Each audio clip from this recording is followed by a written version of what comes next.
So we understand that young Zimbabweans like this one are protesting the fact that tertiary education is too expensive in Zimbabwe. But I don't understand, why does that have to be our problem, that he wants something that he can't afford? If the youth of Zimbabwe cannot afford tertiary education, then they need to get out of tertiary institutions, go and work, start a msika, start a business until they have enough money to come and get the tertiary education like what most of us did. You have to get a loan so that you can pay it over for the rest of your life so that you can get that tertiary education. Tertiary education is not a right. It's a privilege that is supposed to be afforded you by your parents who are supposed to have worked hard, saved enough money so that they can take you to a tertiary institution. But the question is, why can't your parents afford to give you this tertiary education? Is it because maybe they are not employed?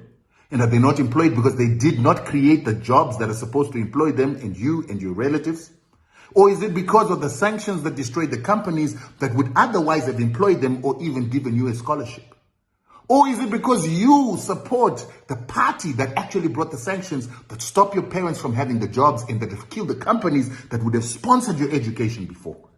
These are all things that you don't think about as young people. When we protest against sanctions, you don't protest. You actually support the political party that called for the sanctions that stop your parents from affording your school fees. Most of us never got tertiary education in Zimbabwe because we could not afford tertiary fees and we did not have the intelligence to be in the university, the only university that only the geniuses were able to go. But we didn't cry. We actually had to go and look for jobs, 4, 5 jobs. We had to work sometimes 16 hours a day to save enough money so that we can get a tertiary education. You have the privilege of getting educated in Zimbabwe because our government built 13 universities, 13 polytechnicons, and 13 teacher training colleges, and more than 40 research institutions for your benefit, and you don't appreciate. Now you expect somebody else to make sure that you go for tertiary education. Do you pay your tax? Does your parent pay tax?